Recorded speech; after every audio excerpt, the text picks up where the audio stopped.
हे दोस्तों, ज़्यादातर लोग जो है दूसरों के लिए काम करते हैं पर अपने लिए काम नहीं कर पाते।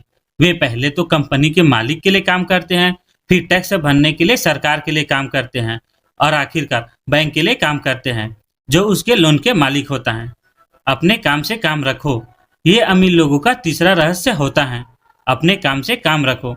लोगों की जिंदगी में पैसे की तंगी इसलिए आती है क्योंकि वे लोग जिंदगी भर दूसरों के लिए काम करते रहते हैं। कई लोग तो ऐसा होता है जो जिंदगी भर काम करने के बाद भी अपने लिए कुछ नहीं बचा पाते। हमारी वर्तमान शिक्षा पद्धति आज की युवाओं में एकेडमिक कुशलताएं विकसित कर उन्हें अच्छी नौकरी दिलाने के लिए तैयार किया जाता है।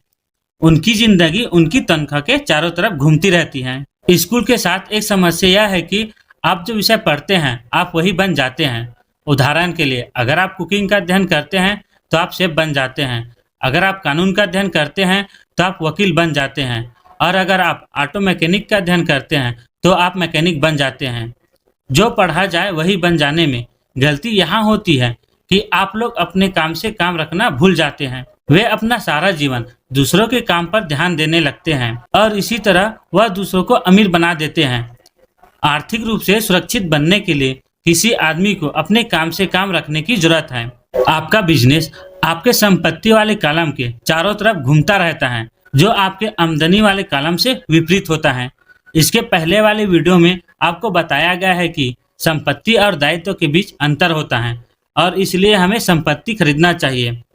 अमीर लोग अपने संपत्ति वाले कॉलम में ध्यान देते हैं जबकि बाकी के सभी लोग अपने इनकम स्टेटमेंट पर ध्यान देते हैं। इसलिए हमें यह सुनने में आता है कि मुझे ज़्यादा तनख्वाह की आवश्यकता है, काश कि मेरा प्रमोशन हो जाए। मैं एक बार फिर से स्कूल जाकर कुछ और प्रशिक्षण लेना चाहता हूँ ताकि मैं बेहतरीन नौकरी पा सकूँ। मैं ओवरटाइम करने वाला हूँ, शायद मुझे पार्ट टाइम काम मिल जाए। मैं 2 सप्ताह में नौकरी छोड़ने वाला हूँ। मुझे एक नई नौकरी मिल गई है जिसमें मेरी तनख्वाह ज़्यादा है। ये जो सभी विचार जो हैं अपना पूरा ध्यान आमदनी बढ़ाने वाले कॉलम में केंद्रित होता है और अगर आप अतिरिक्त धन का उपयोग आमदनी बढ़ाने वाले संपत्ति को खरीदने में किया जाता है तभी वह आदमी आर्थिक रूप से सुरक्षित हो सकता है।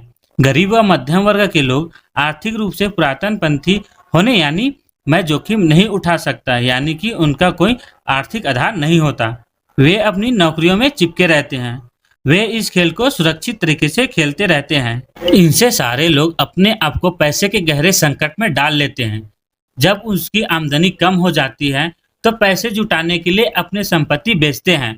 पहले तो उनकी व्यक्तिगत संपत्ति सामान्य उस मूल्य से बहुत कम में बिकती हैं जो उनकी बैलेंस शीट में लिखा होता है, या अगर संपत्ति को बेचने में कोई फायदा होता है तो उस पर टैक्स लगा दिया जाता है।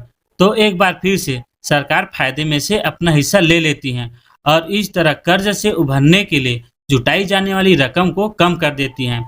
अपने काम से काम रखना शुरू कर दें। अपने नौकरी को करते रहें परंतु असली संपत्ति को भी खरीदना शुरू कर दें।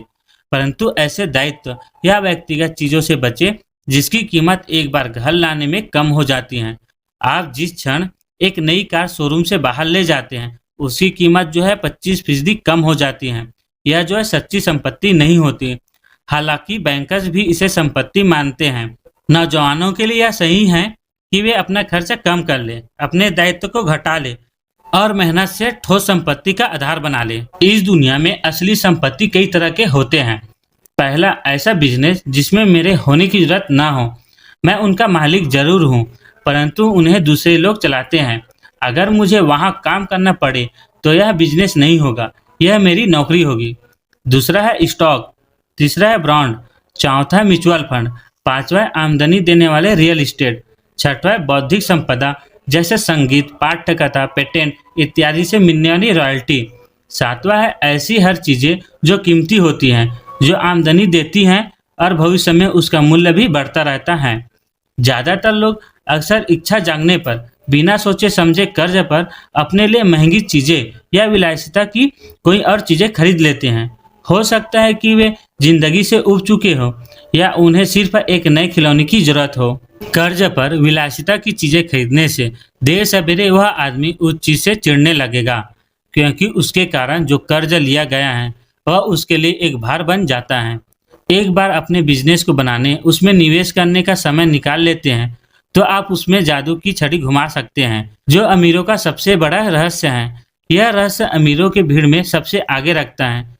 यह अपने काम से काम रखने का इनाम है, जो आपको उस राह पर चलने के लिए मिलता है, जिस पर अमीर लोग चलते हैं।